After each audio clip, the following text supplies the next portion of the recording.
friends, welcome in to the Eric Zane Show podcast, the daily show where I discuss news, nonsense, and my personal adventures from right here in the Impact Power Sports studio. Impact Power Sports online at impactpowersportsmi.com. More from them in a bit. It's Veterans Day, ladies and gentlemen. And this can be tricky. You have to be careful. You know, the idea of like approaching a person and you're convinced that they are a veteran. And then you like acknowledge them. It's happened where like a little boy who's maybe 8, 9 years old, or a little girl goes up to a veteran and says, "Hey, thank you for your service." And then they flip out and like say something bad to the kid and yell at the mom and dad, and then all hell breaks out. You're like, what is going on? And I learned that some of our beloved veterans do not like when you say that.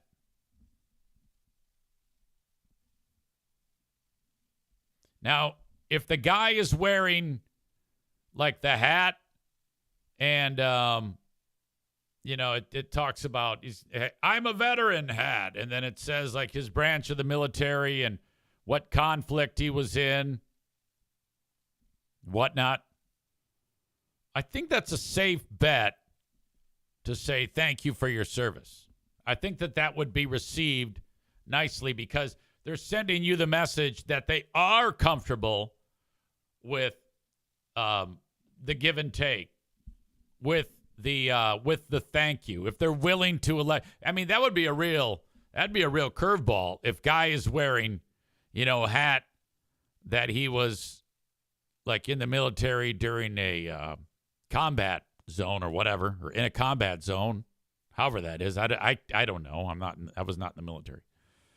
And you said, "Hey, Korea, thank you for your service." And then the guy like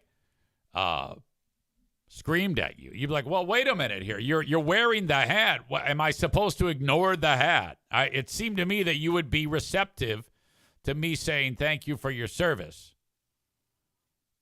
I guess you are not.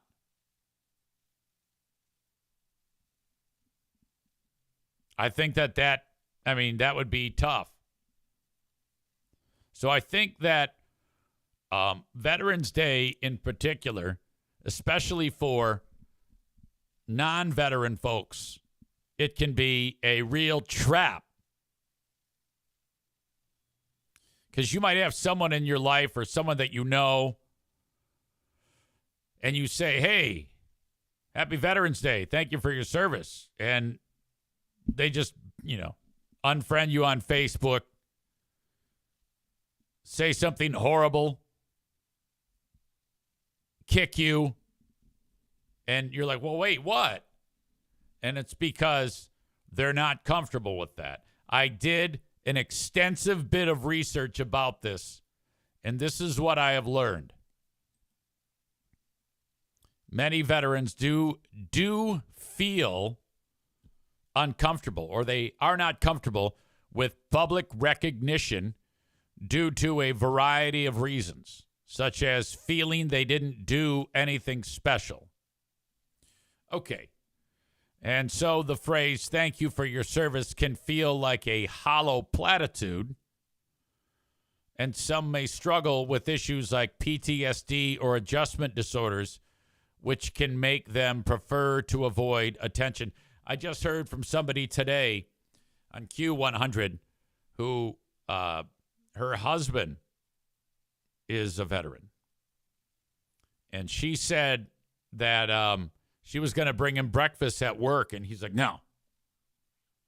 And then she also indicated that at church over the weekend, they said, the pastor's like, "All right, all the veterans get on your feet." And he's like, "Oh, no." They would actually prefer to be shot at than to have to do that. You know, you kind of get a mixed bag. You don't know why some veterans dislike attention, feeling undeserving. Many veterans feel they were just doing a job and don't see themselves as having done anything extraordinary, making them uncomfortable with praise. Okay, now, if you're a veteran who works at a desk, you're right. That is not special. I mean, I understand it is helping the big picture of the war machine. But, you know, I think, you know, if that you could feel that way. You could feel it undeserved if you were sitting at a desk. And let's be honest. They don't deserve our accolades if they're just sitting at a desk. I want to say thank you for your service to the guy who's low man on the totem pole in country cleaning out the toilet. And then on his downtime, he's shooting at Charlie. That guy who has to clean out the toilet is like, oh, God, this is the worst job ever. I wish I was being shot at by Charlie so I could get a break. I mean, that's how screwed up that is. And let's be honest, in Vietnam, the technology was not the same. I mean, these guys are sleeping in hot box tents, and about the only thing that they can do is snort heroin just to pass the time. So these poor sons of bitches go in country. They clean toilets. They get shot at. They come back addicted to smack, and then their legs are cut off like Lieutenant Dan. They roll into JFK Airport, and these asshole hippies are spitting on them. Unbelievable. Unacceptable.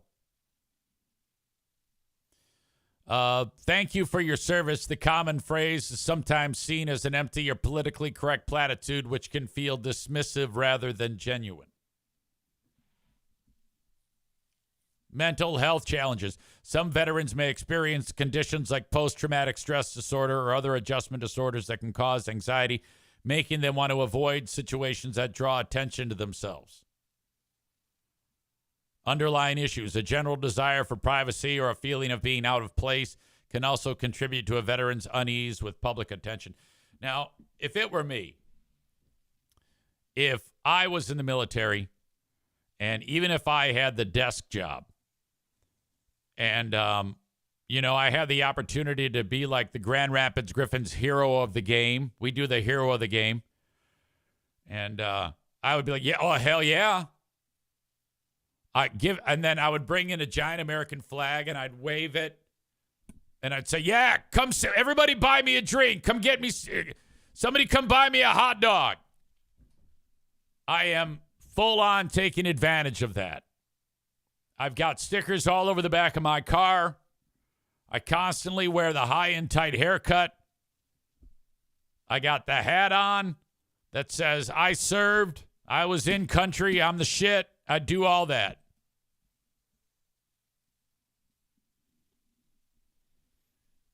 Matt writes, thank the medics that treat all the STDs soldiers get from Shanghai Snatch. Not sure about that. I didn't know about Shanghai Snatch was can make you sick.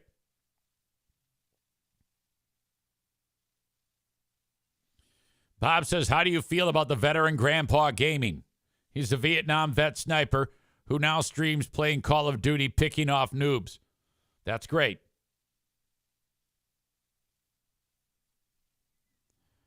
Megan says, every part of the military is needed, even the desk sitters, of course.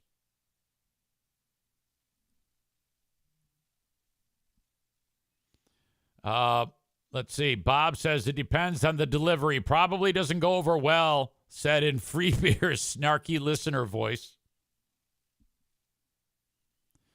Black Belt Nick says, yeah, I get that too from those I know. So I only say thank you to those I know or I see in uniform. David says, Ignore them like you do the other 364 days a year. Okay? All right. Different points of view here.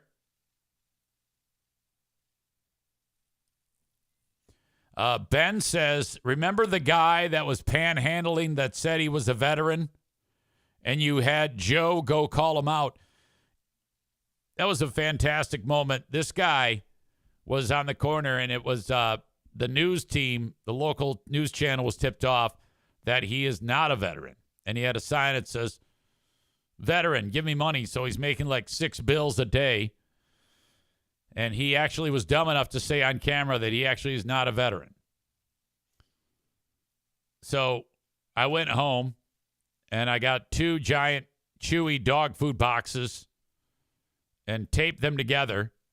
And then with water paints, painted the word liar on it with an arrow. And then I come into work and I go, okay, I want you to find this guy. Bring him to shoot video. You be talking to us on the phone. And then I'm going to go to you, and you're going to be standing next to that guy holding the liar sign. And it went off like a charm. It went so perfectly. And this guy, he was so pissed off, he stormed away. And then there was a cop car that was watching it because they knew we were doing it because we were talking about it on the radio. So they were there watching. And the guy goes up to the cops. He goes, you going to do something about this? The cop goes, what? What do you want me to do? He goes, well, he's harassing. And the cop goes, well, what? You got a sign? He's got a sign. What does it matter? So that was sweet. So much fun. Megan says, was that the guy by Steak and Shake on 44th? No. It was different part of town. I remember I stayed up. I had Madison paint it for me. I go, hey, I got it. She's a little kid at the time. I go, hey, got something fun. What is it? I want you to paint. I penciled it in. I want you to paint this. Make it like really pretty and stuff. Can you paint it for me? Okay, Dad. And that was that. Family affair. Great time. My idea. So, all right. With Veterans Day happening right now, be careful out there. The banks are closed. There will be no mail delivery. All right. So I guess some are comfortable with it. Some are not.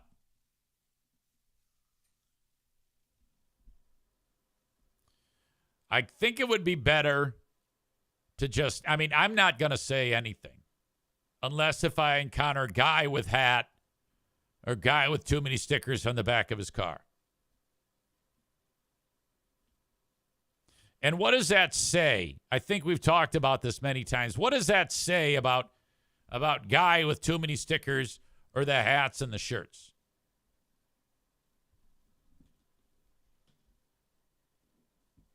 I do like the guy who's got the hat that, he was on Iwo Jima, or he was like on a Heartbreak Ridge, or the Battle of Midway, sinking Japanese aircraft carriers. The guys who are like 125 years old now, the World War II veterans. I wonder how many remain. I've asked this before on the big Google machine.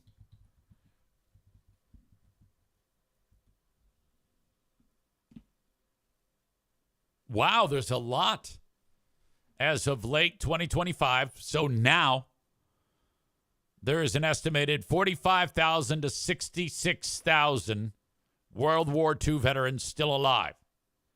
They are all in their 90s or older. Oldest living World War II veteran.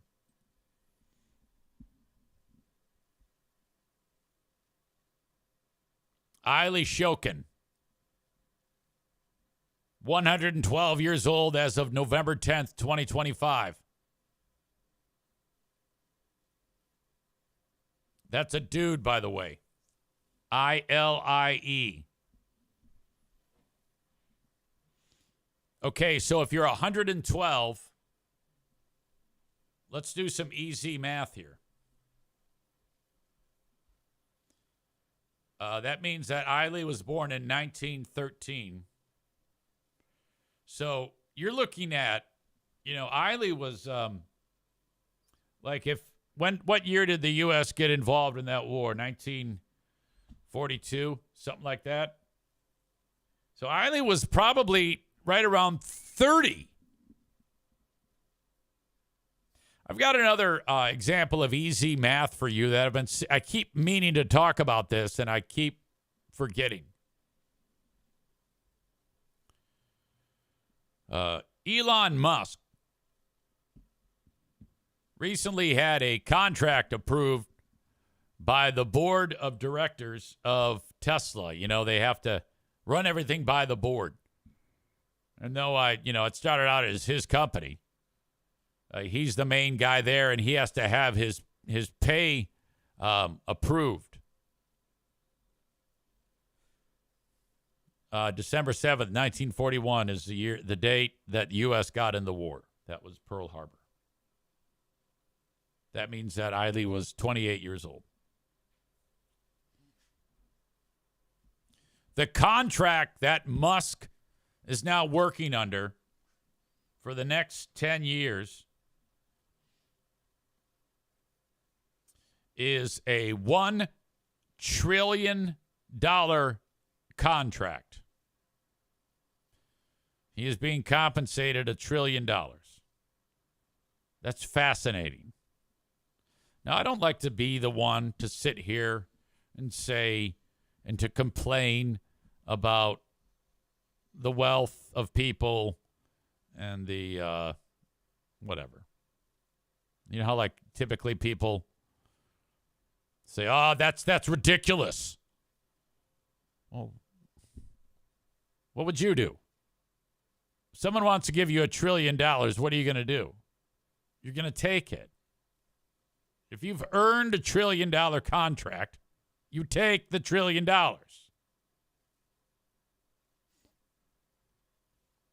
Now, I will say that it is a heavily incentivized contract. And there's a pretty good chance that he won't hit that mark. But let's just say, for the sake of this conversation, that he does. Let's fire up the easy math machine. In order to do the math on here, I have to hold the calculator sideways. Well, I have to open up the calculator app sideways on the phone. Otherwise, it'll look like there'll be a times and then an E and then cosine and all right. Per year.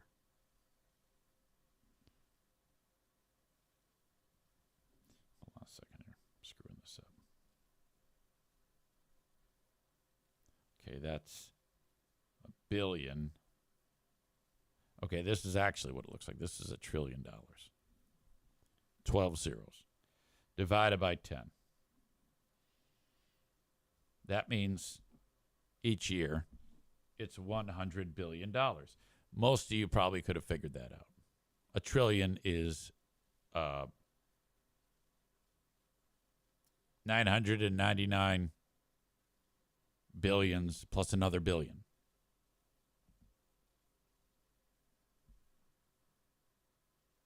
So $100 billion a year divided by 12. Per month, $8,333,333,333.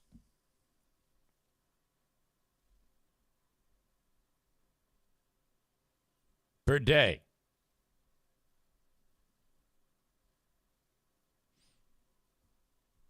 Per day, $273,972,602.73.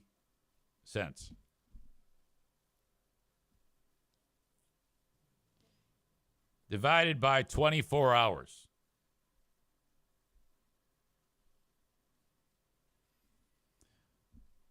Elon Musk's hourly rate for the next 10 years is $11,415,525.11 per hour. Almost $11.5 million an hour. Per minute. Elon Musk, for every minute that passes for the next 10 years, will make $190,258.75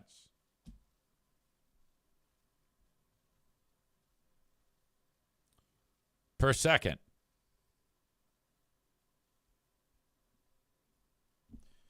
For every second that passes between now and the next 10 years,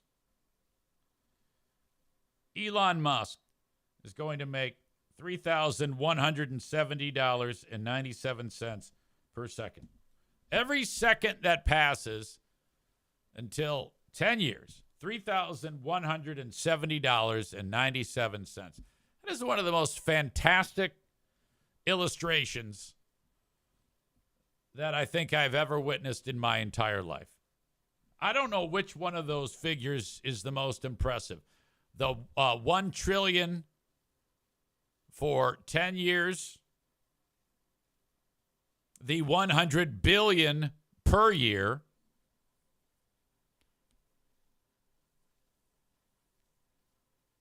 the 273 million per month, the 11 million per day, the 190,000 per hour, or the 3,170 per second.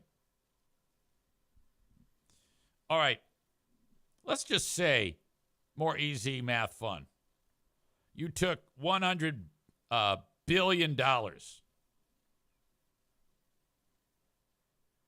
in a year that you earn, and then it just earns 7% with a simple investment.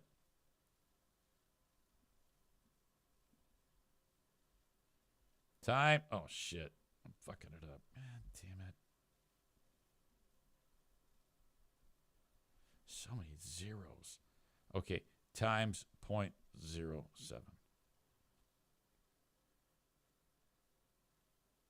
The 100, yeah, I could have figured this out. That 100 billion at 7% is going to earn you 7 billion right there. What comes after trillion? I need to know that. Is it quintillion? What's after trillion? Yeah, I'm sorry, quadrillion, then quintillion, sextillion, and septillion. Wow!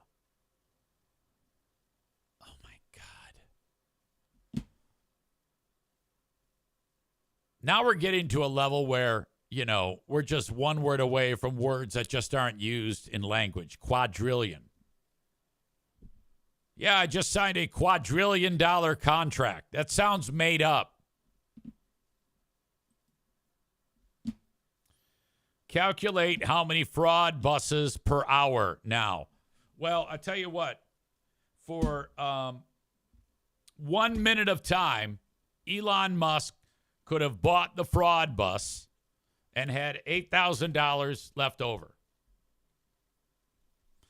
Which, by the way, I just had a conversation with my multi-talented daughter, Jacqueline.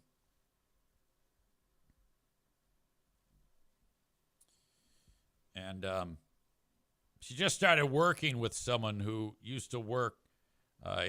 We have a new person here at work that he used to work in RV sales for 30 years.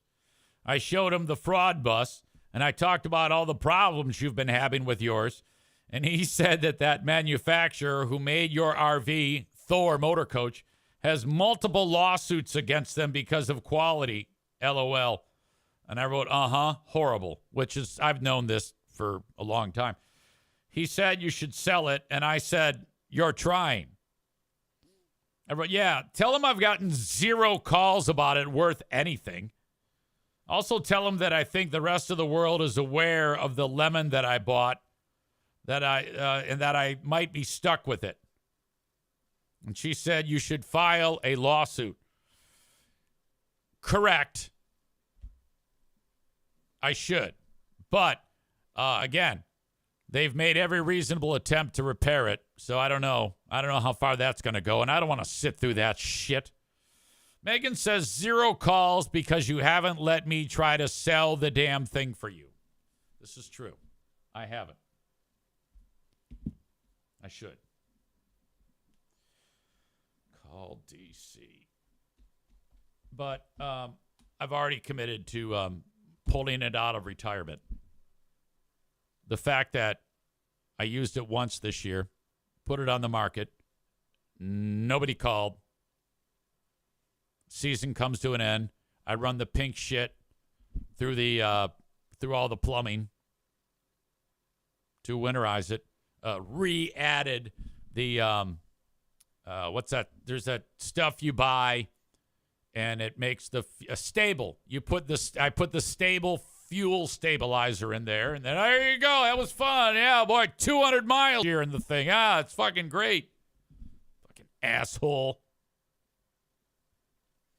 Megan says, but don't forget, Easy, the stories that you that make you money on the show, so it's a write-off. Absolutely is a write-off. 100%. When I talk to my tax guy, he goes, yeah, so what do you do in the fraud bus? I go, I take it all over the U.S. I take it all over the country. I do shows from every state. Every mile is a write-off. Absolutely. Okay. So here we go. Great food giveaway happens on Tuesday, December 23. My amazing volunteers will be there. You in the audience, whoever wants to attend, just show up. 1 p.m., December 23. Anytime between 1 and 3 p.m., actually. You don't have to be there right at the start of it. We get there. We help box up the food. Each box will have a Christmas ham, potatoes, gravy, corn, rolls, and a pumpkin pie, or a pie of some type. People pull up. We put the food in. Away they go. This is going to cost thousands of dollars to fund it. I'm going to link it up again. I did at the start of the show. I'll do it one more time. I'm going to be talking about this every day on the show leading up to the Great Food Giveaway. If you can help out, Venmo at Eric-Zeitunian. Zeitunian. Cash App, $ Eric Zeitunian, all one word. PayPal, search Eric Zane Show, LLC. If you could drop some cash into our bucket as we pass the hat, trying to raise funds to pay for all this food. Mike Ball is securing all of the details from the Standale Meyer, that is the non-mutant Meyer. Matt says, with Snap being messed up. Hey, no. With Snap being messed up, can we add fudge rounds to the bags? Yeah, we should do it with like a picture of Oliver Anthony saying, here you go. Bob says no vegetarian, vegan option. Oh, absolutely there is. Well, first of all, these people have to seek us out to get the food. So they can we put the food in, and then they're like, okay, I can't eat the ham. They can give the ham to their neighbor, and then they can have a Christmas meal of potatoes, gravy, corn, rolls, and pumpkin pie. Outstanding. Problem solved. Rebecca says, I am excited for the Great Food Giveaway. This is the first one that I'll be physically helping. Yeah, and you can do the work of 4 dudes with your strength. Which, by the way, I did not get a vice grip hug. Probably because you were seated in that booth and then it slipped my mind from the latest pinball tournament / pinball orgy that we had over at Pinball Land.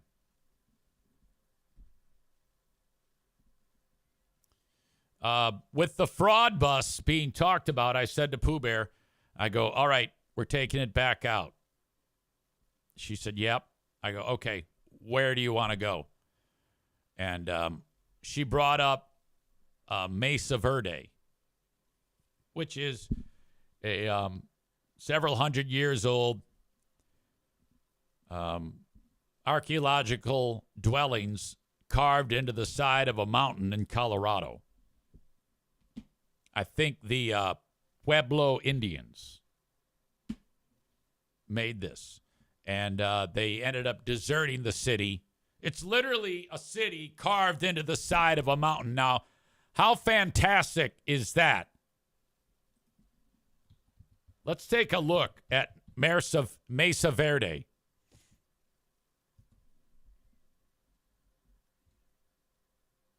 You're like, I have never heard of this, Easy. Yeah, it's not really, just not a lot of people go to it, I don't think.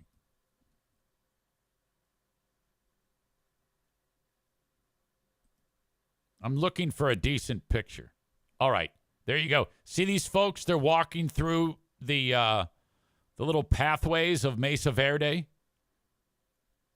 This whole city was carved into the side of a mountain.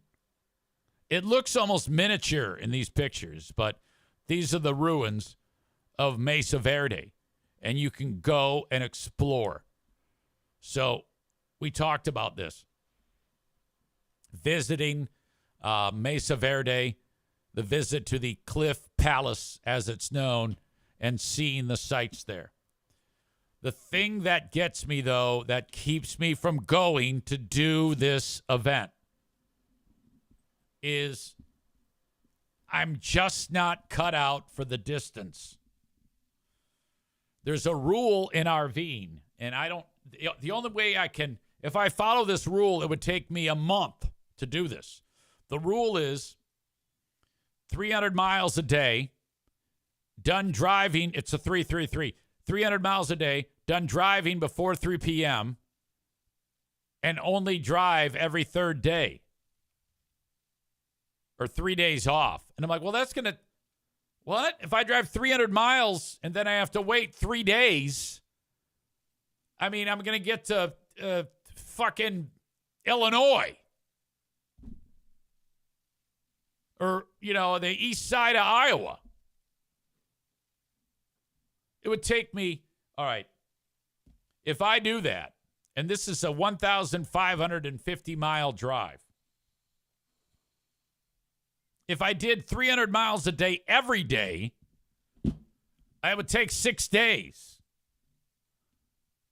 But times 3, that's 18 days. I'm not doing that. In the past, when I've taken these trips to faraway places, like when I drove to northern Montana, 15 miles from the Canadian border, I did, let's see, how many miles? I think that was maybe even more. I'll just say it's about the same. I did it in 3 days. So you're driving for 8 to 10 a day for 3 consecutive days. It's such a brain suck. Imagine that. So I said to Pooh Bear, I go, look, if we do this, we need to start the day and then drive for like 4 and then pull over and go to sleep for like 3 hours and then wake up and finish it. Let's try that. And she's like, okay, yeah, great. Now, all she's doing is sitting there reading books, building puzzles, drinking, baking a pizza and eating it. Nick says it's about the journey, not the destination. Yeah, I hate the journey. The journey sucks shit.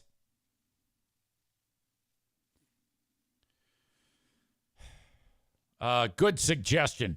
Cole says maybe take a shorter trip as a practice run to make sure nothing breaks. Rebecca says drive to Elkhart, Indiana, because at least that's where they manufacture the RVs, which is true. This one was made there. Maybe they'll allow trade-in for an old model. I used to do 30-hour round trips to D.C. every other weekend for 3 years.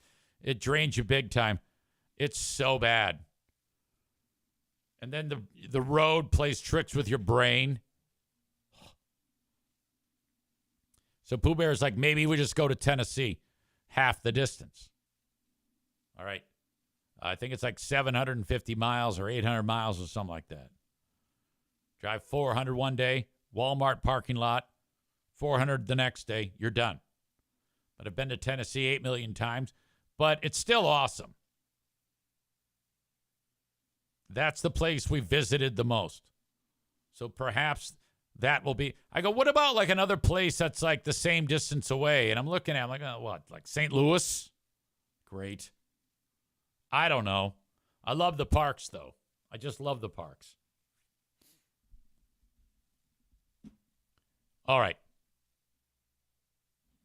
So there you go. Talked about the great food giveaway there. Talked about the trip that I haven't yet completely planned. But if you could, I would like to start seeing some cash trickle in. I know it's always weird for me to ask for the cash for the great food giveaway, but that's how we do it. We pass the hat around.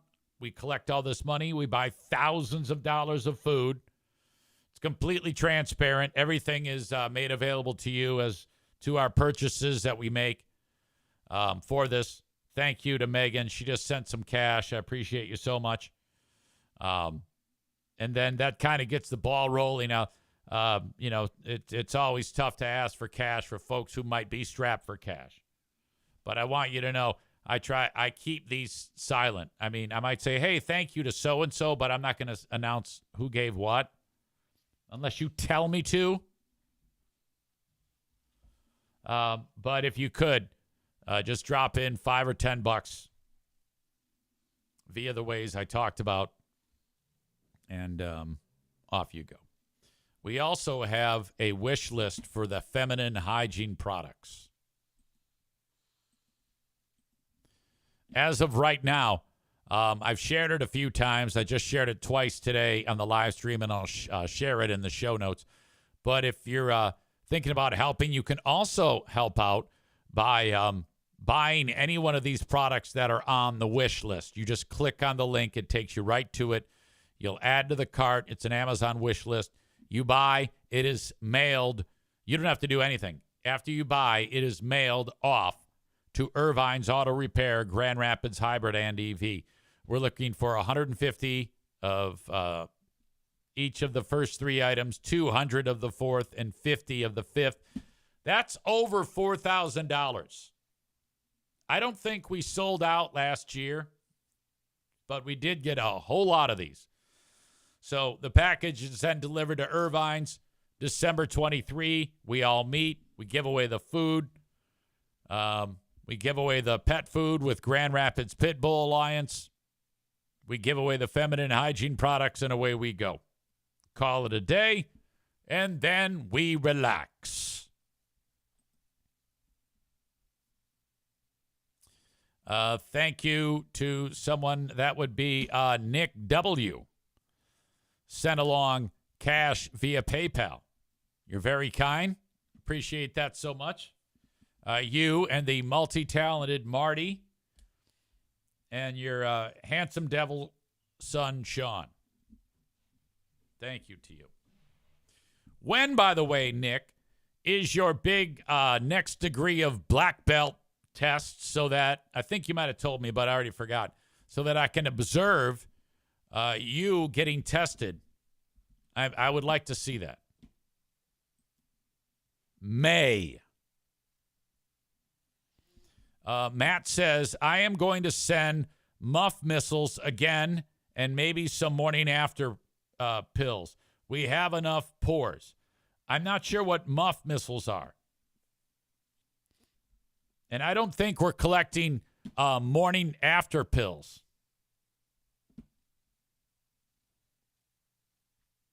Megan says, I was worried I'd accidentally scare Nick or Marty. I didn't want them to kick my ass at pinball.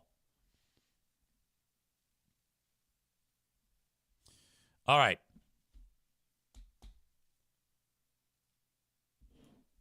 What the hell is that mean? I got the Veterans Day talk, great food giveaway. Oh, Big Fraud Book Club is tonight. I've got 80 pages to read between now and 6 p.m. I will send out the reminder on Patreon. It is a Patreon show.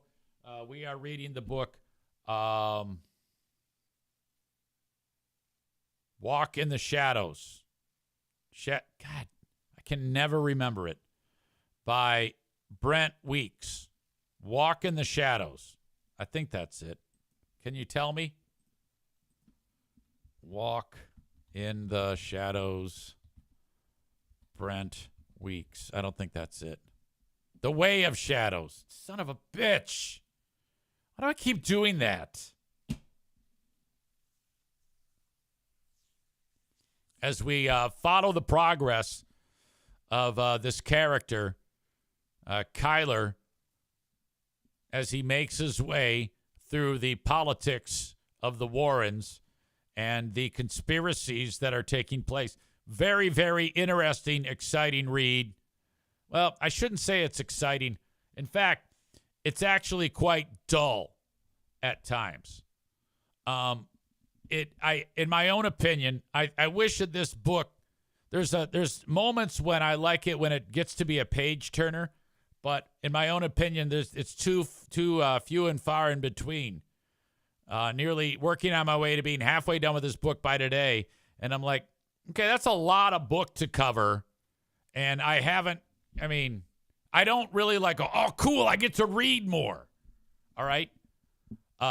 Right now, I give this book I give it 3 stars out of 10.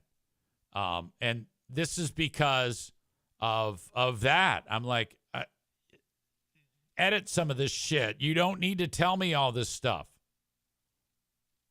I find myself trying to speed read through it.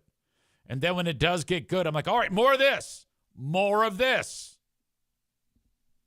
It's starting to annoy me, this book. And Black Belt Nick is the one who recommended it. All right? So, Nikki 6, good recommendation. Martyr, for 9/10 of the time that we were reading it, it was a huge pile of shit, and it only got redeemed because of our discussion about it. And this book, as of right now, is a total dog. I'm still reading it, and I will stick with it. But for the love of God, all I want to do on book club is read a book that I can't put down. Now, even with Nikki 6, which I did like that book, I still wasn't like, oh, I can't wait to read more. It's so good. It was all right. I think we have gotten some horrible efforts by the audience members when it comes to choosing books. The next book we're going to read is Stevie picked it. It's about some guy who I think is a chick or is a girl or something like that. I mean, Stevie is, Stevie. She loves that stuff.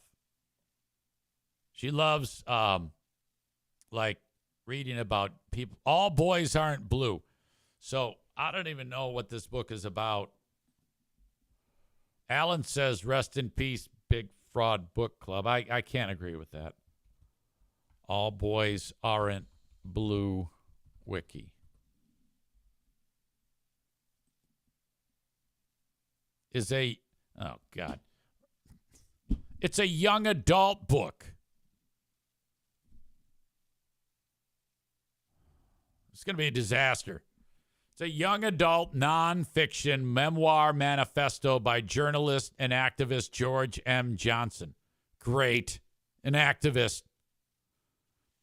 It consists of a series of essays following Johnson's journey growing up as a... Now, look, and you can't get mad at me over this. I'm just busting balls. We're going to read it. I just want a winner on book club. And it's not a great vibe when I have to start reading children's books about a dude who's gay and wants to be a chick. All right, she's laughing. That's good. In addition to describing Johnson's own experience, it directly addresses black queer boys who may not have someone in their lives with similar experiences. Despite mostly positive reviews from critics, All Boys Aren't Blue has been subjected to multiple attempts of censorship, becoming one of the 10 most banned and challenged books in the United States in the early 2020s. Well, that's interesting. Because, you get the usual MAGA buttfucks who are all gay. And he who doth protest the most, they want to try to prove that they're to the world that they're not gay. So then they say, yeah, man, we got to get together. We got to ban his book. Let's go raid the school and kick the librarian's ass and shit.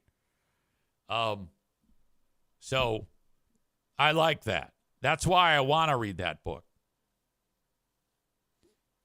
Nick says, yeah, I'm not looking forward to that book, but I will read it and maybe learn something. Yeah, I like to compare the books. Right now, of the 2.5 that we've read, Nikki Sixx. Who knew that Nikki Sixx would be more popular, in my opinion, than one written by a guy who he might have won a Pulitzer Prize, this Kaveh Akbar. I don't know. I think he's a dick. And then Brent Weeks is a dork. What a crock of shit. Book club could be a lot better if we didn't have to read so many asshole books. Good God. All right, but I'll hang with it. And we meet tonight at 6 p.m. on Patreon. So if you like books and you like hearing discussion about books or just hear stupid people bitch about books, that would be me, not you. The book club is for you on Patreon. Big Fraud Book Club. Patreon.com/Eric Zane. Trump is saying that the price of gas is going to plummet to less than $2. He doesn't know what the hell he's talking about. There's a guy in Michigan named Patrick DeHaan. You know how, different people have different interests? Nick here is interested in kickboxing. What do you call it? Rebecca is interested in working out and lifting weights. We all have our side things. Patrick DeHaan is interested in gas prices. That's his life's work. So much so that he created a website, and he has become the nationwide authority on gas prices. There's one guy who knows everything there is to know about the cost of gasoline, and it's Patrick DeHaan. Trump said when he was in Asia that the price is going to drop below $2 a gallon, quote unquote, pretty soon. It's not. He has suggested, he said for a while, drill, baby, drill. But from what DeHaan is learning, the mantra to increase production has made zero impact on domestic production of fuel.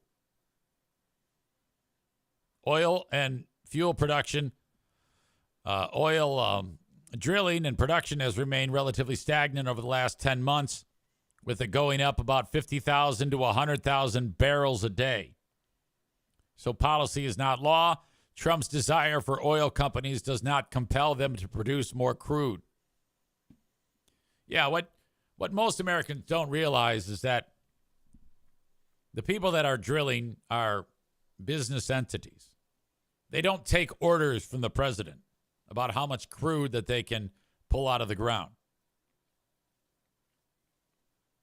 DeHaan says the wild card that could help gas prices is OPEC increasing production, which has been happening on a nearly monthly basis.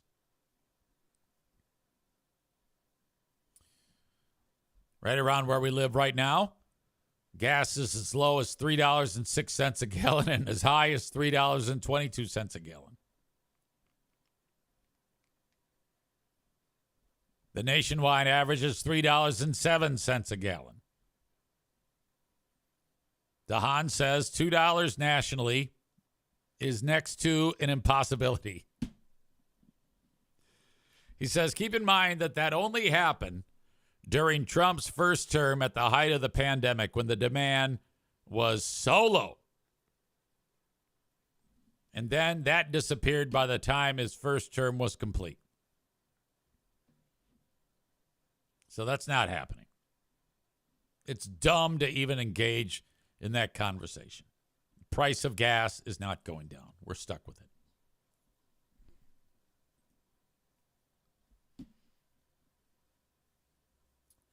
I'm not looking. Okay, Badger says he tries to cut his wiener off in Chapter 4 of All Boys Aren't Blue. Joe Martinez, hey, he's starting a sentence with the words, I told you. Every sentence this dummy starts is with, I told you. And context-wise, I don't know what this moron is saying. I told you, give it another 3 months and it's dead. What? You realize I get a lot of these comments well after the fact. To what are you referring to, King of Spanglish?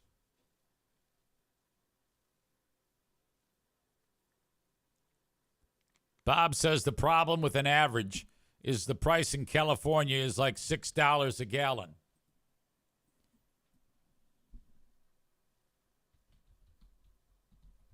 California gas price average.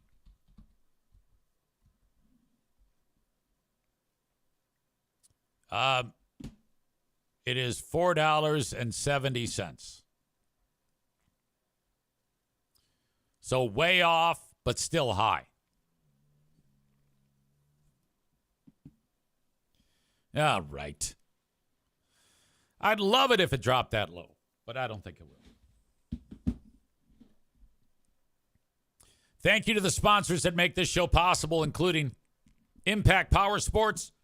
If you want a Yamaha golf cart powered by either gas or propane, you got to go to Impact Power Sports. Not only do they have golf carts from Yamaha, the best in the business, you can get an ATV side-by-side, a UTV, a motorcycle, an e-bike, a go-kart, snowmobile, lawnmower, my gosh, scooter. Full service department. Reach out to them, impactpowersportsmi.com. They are in Rockford, Michigan. Drop by and say hello to Drew and Ron and the crew. They are going through another sale, from what I'm understanding.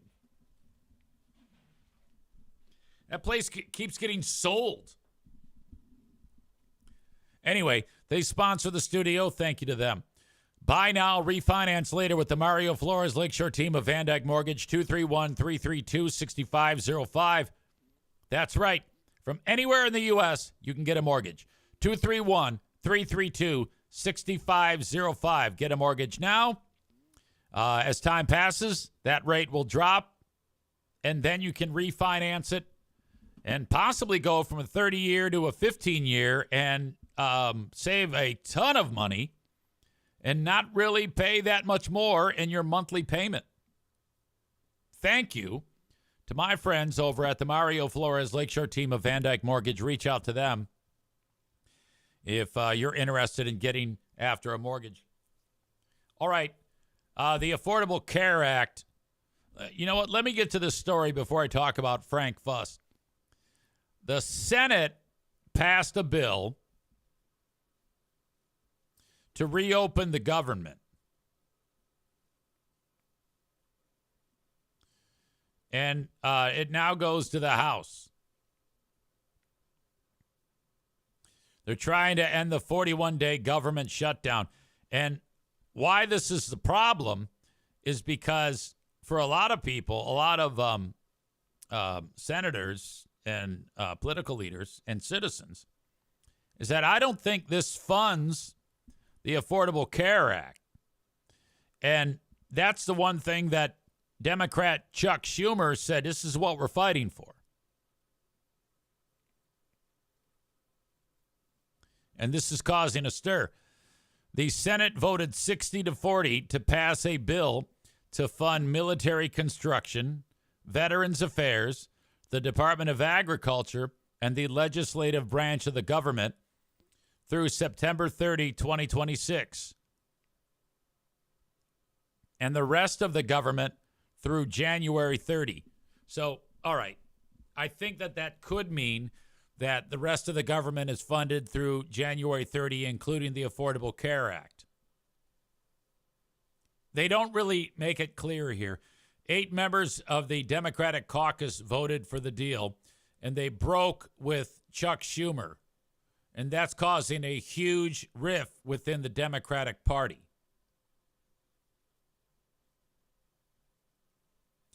So with that kind of paves the way for the government to open because the House is Republican-led. Democratic senators debated the bipartisan deal negotiated by centrist Democrats with Republican leaders in the White House for more than 2 hours just the other day. Angry progressives in the House and who are running for Congress next year slammed the deal, and some called for Schumer to step down. Schumer is no longer effective, should be replaced. If you can't lead the fight to stop health care premiums from skyrocketing for Americans, what will you fight for? So that was Representative Ro Khanna, Democrat from California. Bernie Sanders called the decision by 7 members of the Senate Democratic caucus to vote for the bill a very, very bad vote. What it does, first of all, is it raises health care premiums for over 20 million Americans. You know,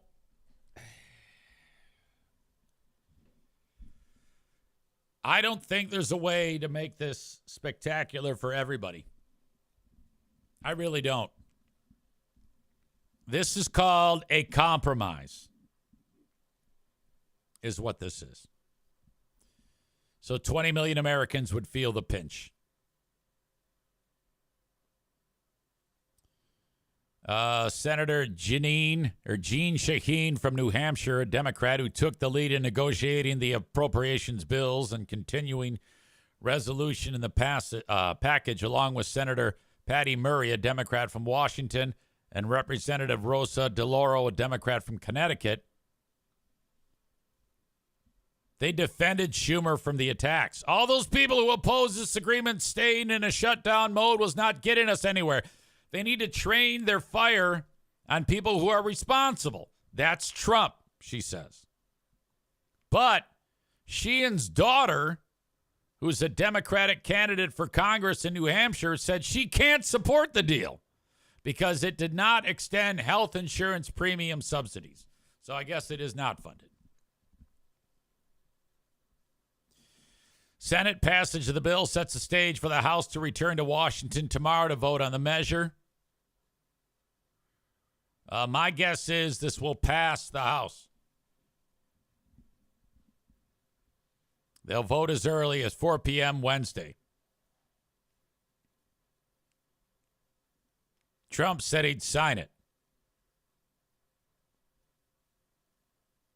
The bill includes language to protect federal employees who were laid off by the Trump administration during the shutdown and prevent the White House from attempting future reductions in force. until February of next year. But it does not include language to extend the Affordable Care Act. To extend the enhanced health insurance premium subsidies under the Affordable Care Act, which are due to expire in January. Democrats made that a priority. It appears they have failed. All right. So I think that might do it. I seriously doubt that this, I'm very confident that this will pass on Wednesday. That means there's going to be a lot of people going, oh my God, what am I going to do? What can I possibly do to get a few $100 more to pay for my health insurance? Nick says, I think they'll pass some subsidies, but not for everyone. All right. We shall see. I told you, give it another 3 months and it's dead. Joe Martinez was talking about the book club. What are you talking about? Why would you say that? Just because you have a feeling? Trust me, bro.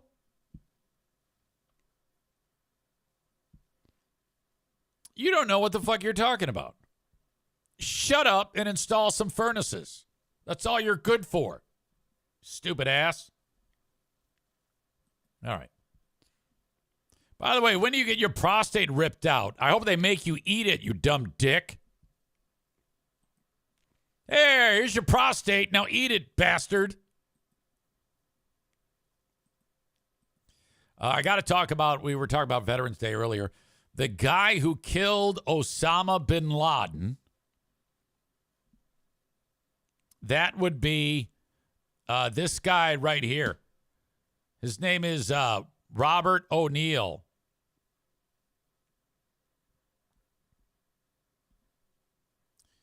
He shot Osama bin Laden, and then while he was over his body, he's been way out in front. I think that if one of the, I forgot what branch of the military is, I think he's like a Navy SEAL or something like that. Yeah, it says right there, Navy SEAL Robert O'Neill. So you're supposed to, as I understand it, when you do any type of operation like the assault on bin Laden's compound, it's important to keep that, your identity, secret and not discuss that. Now, this guy hasn't abided by that at all. He's been very upfront that he killed Osama bin Laden. I don't have total confirmation on this, but some have suggested that after he shot bin Laden, he shot a video of him teabagging bin Laden, actually whipped out his balls and gave him a Roman helmet and then teabagged him. Now, that would be awesome. I have not seen that, but he's been very upfront with, hey, everybody, I just killed Osama bin Laden. As soon as he's dead, word on the street was he took a selfie with him and his balls in bin Laden's mouth. And then he Facebook Lived, the balls going in and out of his dead mouth, just like a teabag. I mean, he was actually doing a full-on teabagging of his mouth with both balls. Like, he opened his mouth up wide and was dipping his balls into his mouth. And then he laid them on his head for a Roman helmet. Alan says he put his pecker in the bullet hole. So, right. I heard that too. Now, I don't have confirmation. That's all allegedly that he actually face-fucked Osama bin Laden and put his ding-dong in the bullet hole. And actually, the tip of his penis was burned a little bit because of the heat from the lead on his dick tip. Yoda World says guys playing Fortnite in real life. I don't know about that. I don't know that in video games can you stick your balls in people's mouth?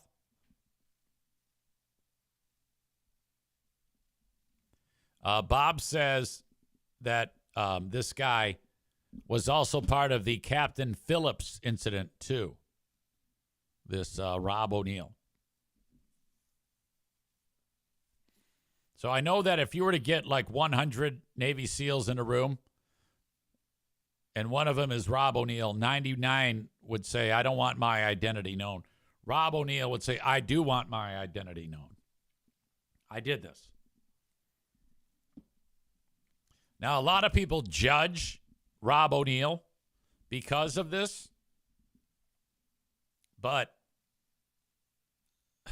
if I shot Osama bin Laden, I am absolutely going to tell everyone about it. I don't give a shit what unwritten rule you have. I'm going to sing it from the mountaintop. That's why I'm really annoyed with this fucking idiot, though, because I was very much looking forward to meeting him. I was very much looking forward to meeting Rob O'Neill at Compound Media. I'm waiting. I'm sitting there in the green room, Pooh Bear and I. Hey, Eric, Rob O'Neill is up first, and then you're going to go on there, and then that. I'm like, oh, I can get a picture. Can you imagine that? Getting a picture with the guy who shot Osama bin Laden? I was like, this is the best. I did not know that he was going to be here. And so Anthony starts the show, and then E-Rock gets a phone call, and then he says, bad news. O'Neill's not coming. You're going to do the whole show. I'm like, fuck. This sucks. I don't know if I've got the horses to do 2 hours on this show. I really don't. And I had COVID at the time. Breaking news.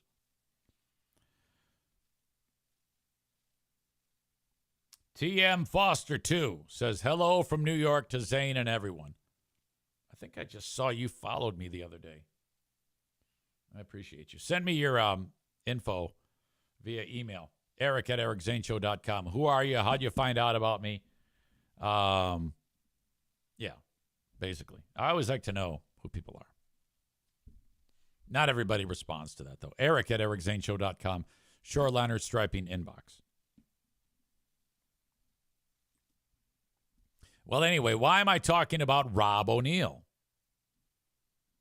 He's suing a couple of podcasters. Their names are Tyler Hoover and Brent Tucker, who have a podcast called Anti-Hero Broadcast. According to the lawsuit, they began their unfair on-air crusade against Rob O'Neill in 2023 and have since continued to falsely claim that he lied about shooting Osama bin Laden. These two live in Florida, one's 37, one's 45. They were in the military themselves. They first launched their smear campaign against O'Neill to get clicks and bring attention to their YouTube channel, according to the suit. All right, well, we don't know that, if that's why they did it. I'm sure it did. They wrote, quote, besides the Rob O'Neill who didn't kill bin Laden, Tucker said at one point during the pair's August 9th episode on Anti-Hero, which currently has 120,000 subscribers. No, he didn't kill bin Laden. It is the worst kept secret in all of special ops, Tucker claimed. I am not going to say, oh yeah, I was on the mission. I'd be as big a liar as Rob O'Neill. Tucker claimed he is friends with some other men who were on the mission, and that while they are too professional to contradict O'Neill's account, they also haven't said, oh, yeah, he's a great guy. He killed Osama bin Laden. I don't know if that means anything. It doesn't mean anything. O'Neill was on SEAL Team 6 for the May 2nd, 2011 Operation Neptune Spear and was personally responsible for landing the shots that killed bin Laden, according to the suit. Yeah, I don't know if he's not the guy, why would you risk everything by saying that you were when all it would take would be one of these other members, if it wasn't true, to break and contradict you? You know, you are different from the rest of them because you are out front and talking about it, and that is supposedly breaking of some rule. But I'm glad he broke that rule. We need people to tell the story of how it went down when Osama bin Laden was killed. Who wouldn't want to hear that fucking story? And I know the SEALs like, yeah, it's a rule. You can't break rules. Fuck the rules. Who gives a shit? He did his job. He did it well. He killed Osama fucking bin Laden, and now he's not in the fighting force, and he's a civilian, so who gives a shit? Let him tell his fucking story. Fuck you.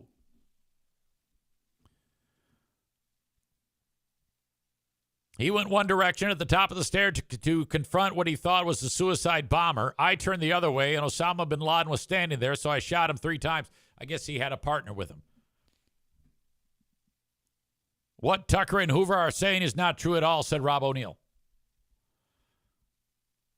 But later on, Hoover said O'Neill was backpedaling on his claims of how it played out and whether his bullets were the ones that finished bin Laden. Look, I don't give a shit about any of that. If you were to go up to Rob O'Neill today and say, did you kill Osama bin Laden?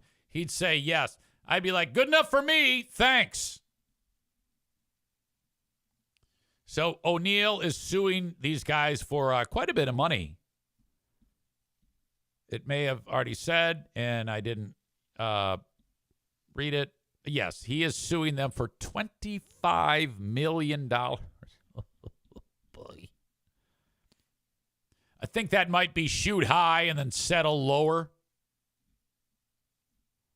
I don't care if Rob O'Neill is a bad guy or a good guy. I'm just glad that people like Rob O'Neill exist in the first place. Think about that. Can you imagine if just a regular civilian were in such a live or die scenario, walking through some building that you've never been in your life? You just practice in like a model, and you're looking for Osama fucking bin Laden. I would have walked in there and just started spraying everything, like, and the gun's like moving me around. I can't control the gun, and I'm shooting the ceiling, and there's dead babies everywhere, and the kids, and everybody's slaughtered. I would have shot everybody, including the guys that I was with. It would have been like a cartoon. The gun would have been like propelling me around the room.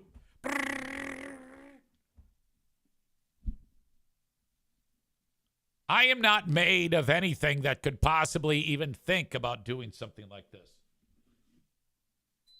So anybody who gets butthurt about Rob O'Neill shooting Osama bin Laden are merely jealous that he finally was the one to break the silence. I love this.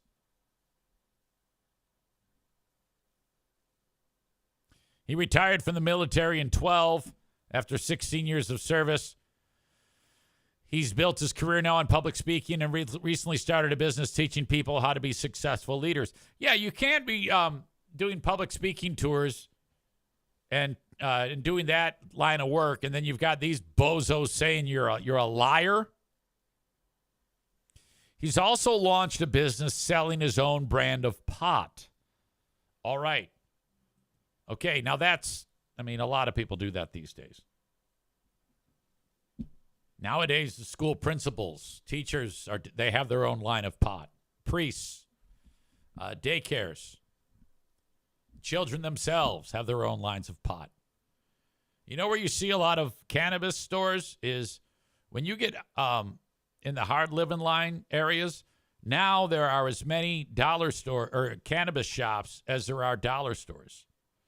In fact, they're all in the same area. So it's like you can get all your shopping done quite quickly. You can go to the dollar store and get the shit you buy, and then you can get your cannabis and then fast food.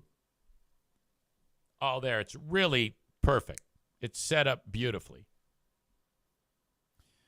Rob O'Neill says he now has fewer speaking engagements and his career has suffered because of this bullshit. Also, O'Neill just wants it to stop. And he has vowed, this is where the rubber meets the road. He says any money he gets from this lawsuit will be donated to help veterans with PTSD receive treatment. You see, I would have been okay if he just pocketed the money. All right? Again, he killed Osama bin Laden. I don't give it. You don't. I would say no. Don't give it to those veterans. You need that money. I want you happy.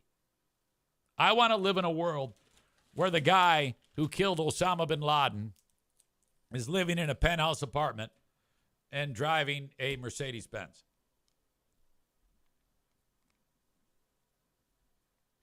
Tucker and Hoover on the podcast. These guys, I guess, don't do a podcast anymore, I don't think. I think they've gone separate ways. It said somewhere in this article. But the New York Post reached out to them for comment, and they did not respond. Look, if you're trying to make a career out of podcasting and the New York Post reaches out to you, you best well comment. I mean, that's good for business. Bob was posting what I talked about, that dude is giving the money away. Bob didn't give me a chance to do my job. Bob likes to do that. He's big on, think I'll just jump ahead of EZ and give the rest of the story. Thanks. Hey, no problem. Bob says, I used to listen to his podcast, but he got really preachy about, I think the word is ibogaine treatments and ayahuasca. I don't know what those, I think ayahuasca, isn't that what the quarterback of the Pittsburgh Steelers does? What's his name? Aaron Rodgers?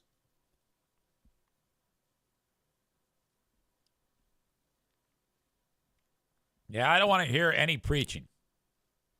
You know? No preaching allowed. The cuteness overload between Bruce and Darla behind me. Bruce 100% on his back. Darla snuggling for warmth. That's part of my team dog here on the show. Thank you for supporting the Patreon and the sponsors. It allows the dogs to be fed. And for my dear friend, my ride or die dog, O'Neill's cancer treatment. Big blood draw Wednesday.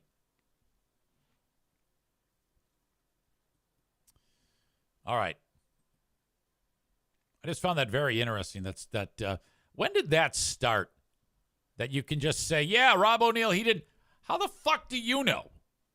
Yeah, I know a guy who was there. You know a guy? That's trust me, bro. You asshole.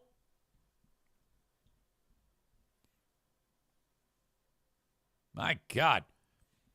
Before we continue, I want to go over some of the hard work that MAGA Pat did in sending along possible things that I can pull for our Wednesday edition of Big Fraud Wednesday when we do Who Are These Free Beers, followed by the Ben and Eric Patreon podcast.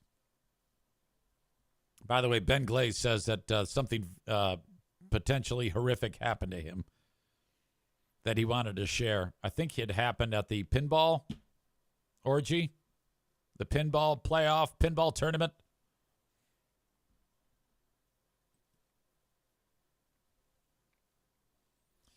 Adam says, I would think bragging that you are the person who killed Osama bin Laden would put a target on your back. Yeah, you're right. Bob says ayahuasca is a psychedelic drug used to help PTSD, addiction, and other similar disorders.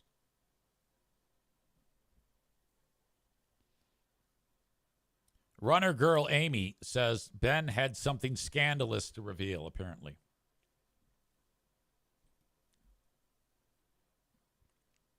MAGA Pat writes this. These are his notes from last week's listening. Number 1, it's the Free Beer Hot Wings and Dada Mountain Show. What? Steve regales us with another story about his kids, complete with his creepy baby impersonations. I guess he impersonates his kids. Now, we know that his kid's pet name for Steve is now Dada Mountain. LMFAO. This is Boring Steve's version of a flex, whatever that means. What in the holy hell happened to this show? Yeah, I don't mind if he's telling a story about how his kid gave him a nickname, but it better be, like, really good. You can't just tell us that the kids have a nickname for you. It has to be something unique, like then your wife wants to call you that while you're taking her to Pound Town. That might be more interesting. Number 2, relationship advice from the most divorced crew on radio. Kelly Cheese, the beacon of healthy relationships with SOs, gives advice on relationships and tells us that communication is, quote, not that hard. Pat adds, wow, ironic, given that she was dropped like a hot rock after 7 months of marriage. Then the remainder of the divorced crew joins in to ponder whether someone is still married and clowns on them for being divorced. Misery loves company, I guess. Kelly Cheese wants justice. MAGA Pat writes, the person that was A-OK with Brian Thompson from United Health being murdered and Charlie Kirk being murdered. I don't know. First of all, let me jump in there. I don't think she's A-OK with those people being murdered. I don't think that's true at all. In cold blood. I don't think she's okay with those people being murdered. But she sure as hell didn't really make the big deal that should have been made about those people being murdered. I'll just say that. That does speak to something.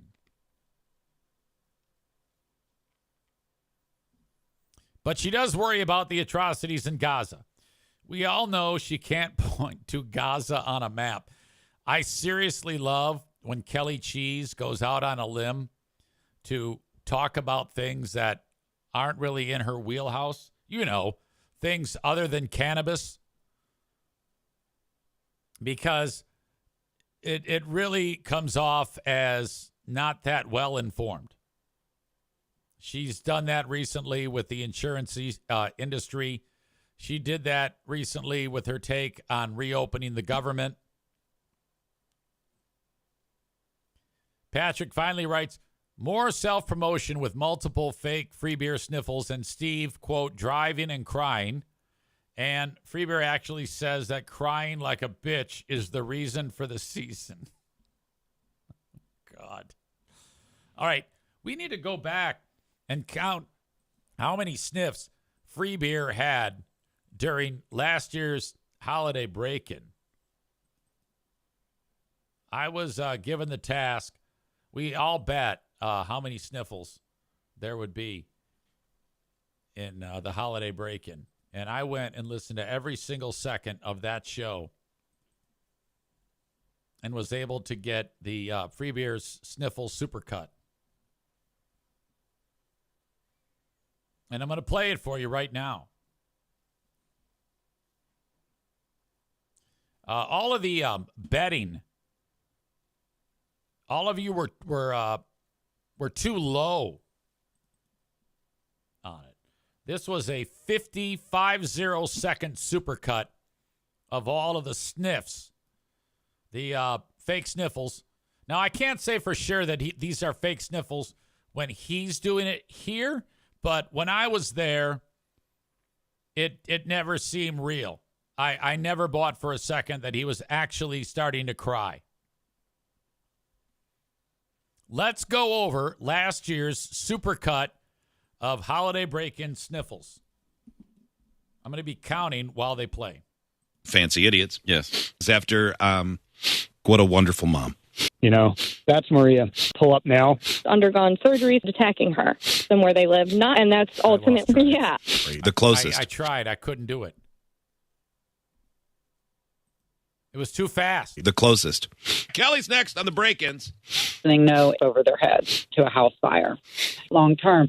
Wow. Yeah, friends at Sarah Hunter. And we got Liz Celebration Cinema. Yeah. Mm-hmm. Gonna be good. They could not remove it all. We got some from house to house. Well, that got us. You can't expect or plan Okay, that's when he's in the other room on the phone. for. You guys know how this is. They won't call me back. Don't do the wrong thing. This is a good village that we're a part of. Oh no. This is a good village. I would never say that about you guys for the great food giveaway. You're not a good village. You're just a village of idiots like me. I guess you're pretty good. Spoke to us, and I love it. They just dumping it all in there, decorating. Thank you for your service to these families. Oh, that really got me. Captain. Team, yeah. See them lose any more. My God. It's horrific. Bob insists that I missed a few. Well, I did my best. I listened from the start of the show to the end of the show, and I just counted.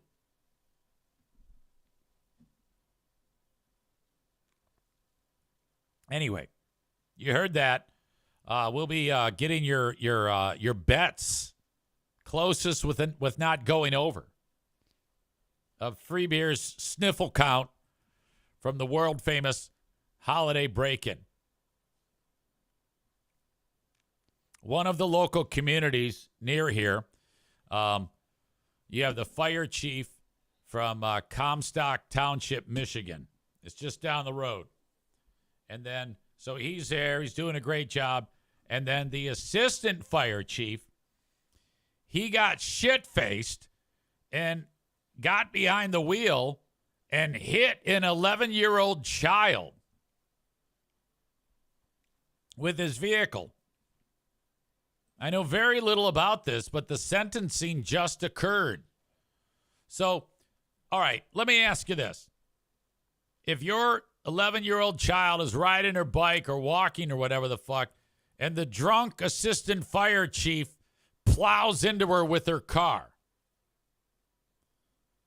what do you think should be the punishment for that guy if he smashes in and injures an 11-year-old little girl?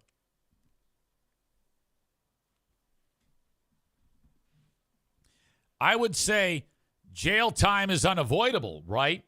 I would say minimum 10 years. A minimum of 10 years. Now, he didn't get that much, which is disappointing, but I wish we lived in a world where first offense, you get 10 years.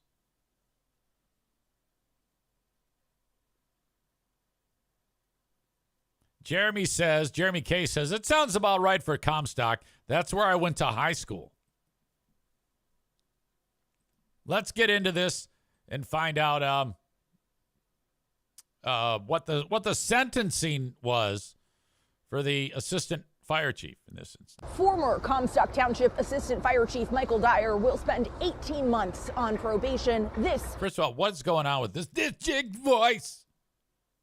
All stemming from Assistant Fire Chief Michael Dyer will spend 18 months on probation. This all stemming from an OWI charge where an 11-year-old girl was seriously hurt. Okay, so you already heard it. They gave it away.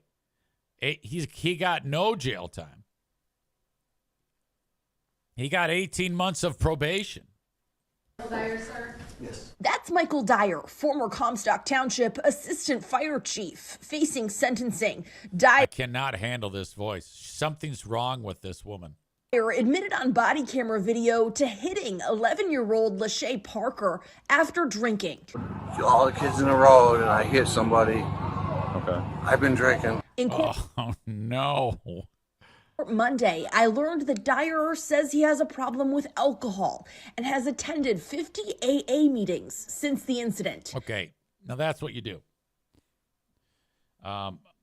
You hit the kid. I'm assuming by the fancy name, it's a black kid. So this whole thing reeks of racism already. White guy smashes into black kid and then admits it and then immediately starts going to AA. And now it's all good. 18 months probation. Mr. Dyer is recognizing that he has an issue with alcohol following the unfortunate passing of his wife over getting close to 18 months ago. That's good. You want to go ahead and mention that. You want to mention that oh yeah, it was caused by that. You know, you got to get sympathy from the judge. Family of Lachey telling their attorney they definitely believe Dyer should have faced harsher punishment. Your Honor, I just want the court to know I did speak with the victim's mother, Leah Parker Carter, prior to the sentencing. She would like the court to know family finds the agreement inappropriate. When I spoke to Lachey over the summer, this is how she described being hit. It was a truck coming. He came flying, and then next thing you know, I was like on the floor. It was real scary. I'm Julie Dunmeyer, your Kalamazoo area reporter, Fox 17 News. All right, stop doing that with your voice. Just talk. What the hell is wrong with you?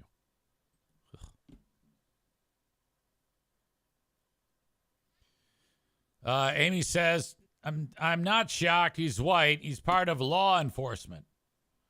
Well, he's the assistant fire chief. So I don't know if that's law. Is that law enforcement? So they protect each other, and she's a minority. No real punishment. It's shameful.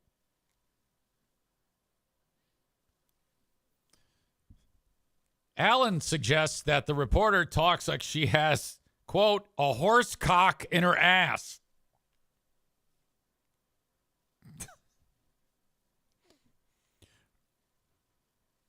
Jeremy says she's pukier than Susie Colbert. Rebecca says maybe she has brain worms too. Oh, yeah, you're right. Maybe she's getting the RFK thing. That's Rebecca. Yeah, she says she's a pukey version of RFK.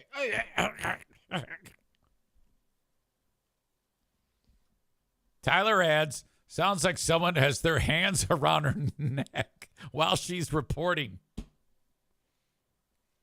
What a puker. Linda, is she not taking breaths? Yeah, she's like stifling it.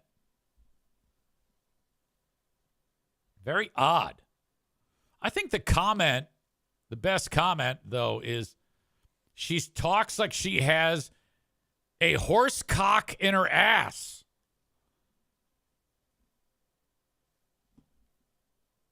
That's one of the funnier things that I've read on here in quite some time, is that comment right there. That's an outstanding comment. It makes me laugh.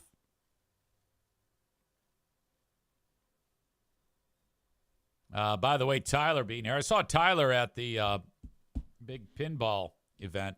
Tyler is, he's part of our Shy Brigade.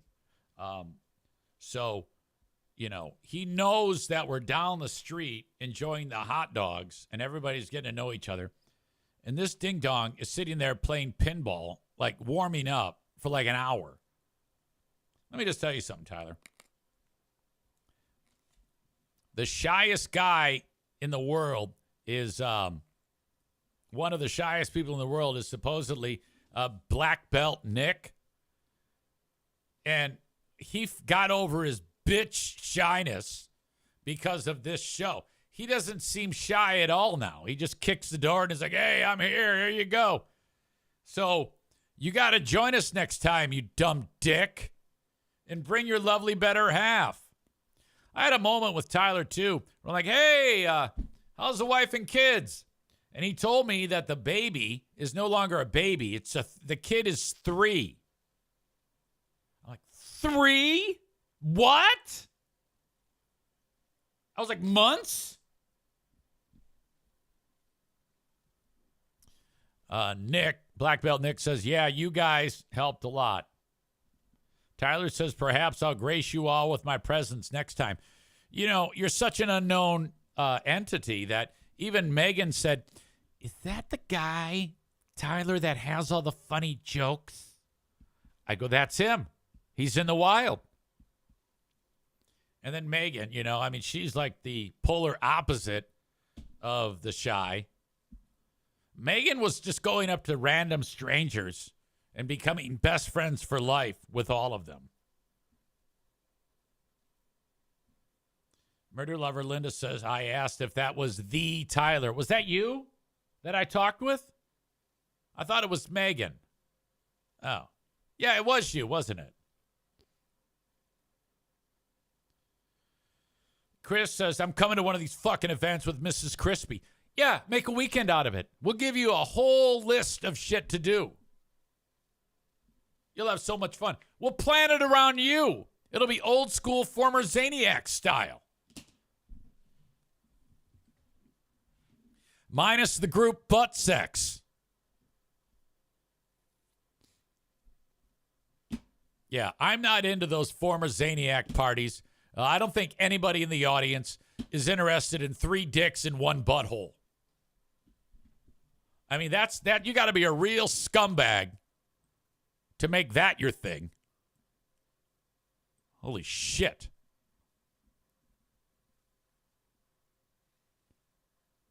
Rebecca says, yeah, that's one of the best things about Megan. She makes everyone feel included and like they've been longtime friends. Truly, truly.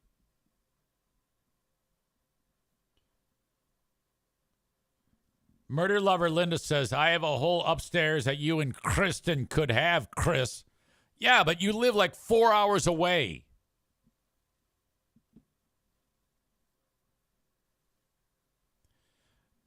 Jeremy K. writes, list of all things to do. Pinball orgy, unseasoned food covered in ranch. Start a multi-level marketing company. I don't get it.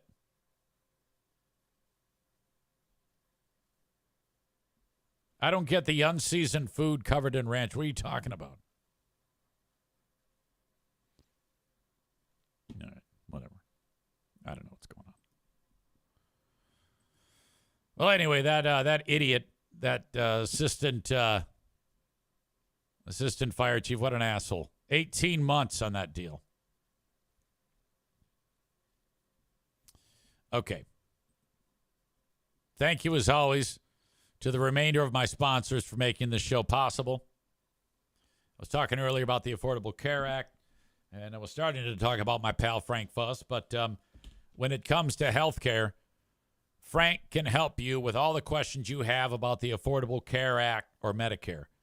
Reach out to him. Book an appointment by going to appointmentwithfrank.com. Appointmentwithfrank.com. Fill out the form, and then you're on his schedule. If you already have insurance through the Affordable Care Act, you're probably going to have questions. You might have to rework your policy to some degree if things go the way they may this week with that upcoming House vote.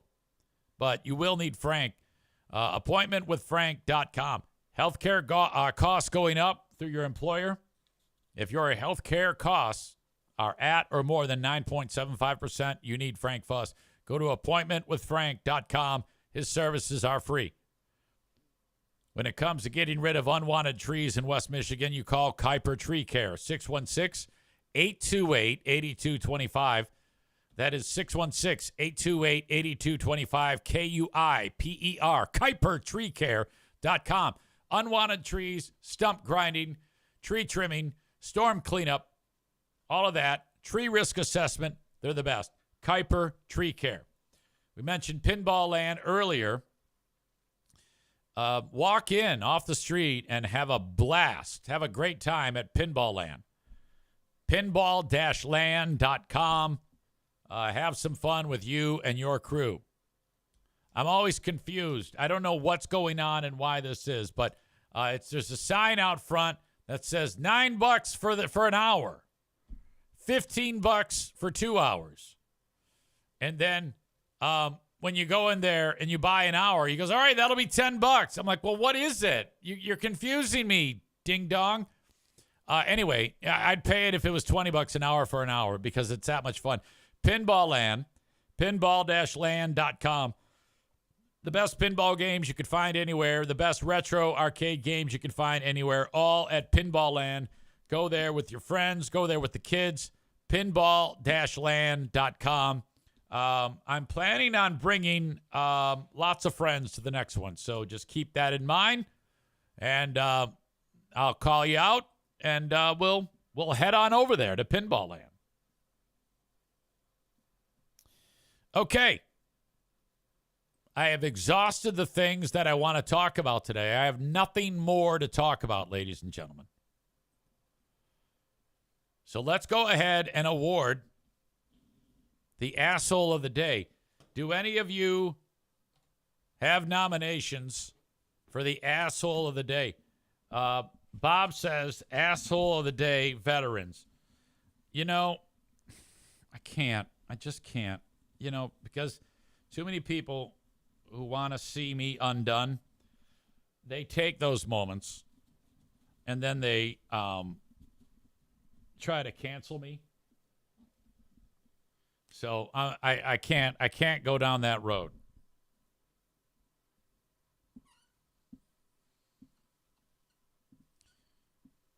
Most people take my words who want me to fail, and they'll take those moments when I'm saying those things that are obviously not true, and then they'll say, look at this. This is how he feels.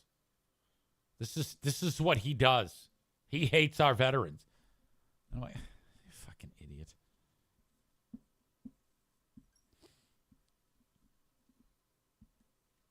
I have to write a lot for this.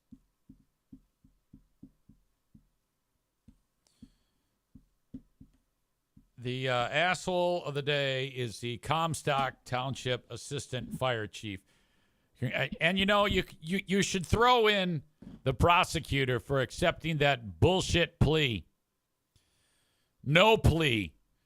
The Comstock Township Assistant Fire Chief is the asshole of the day. Alan says, who is it? Are you talking about? No, I'm not talking about anyone in particular doing that to me, but that has happened. Well, I am, but I'm trying to avoid as much trouble as possible by not saying too much. But there's always something going on, bubbling under, that I have to deal with nearly every day from people who don't like the things that I say or do. It's annoying. No, that's not what I meant.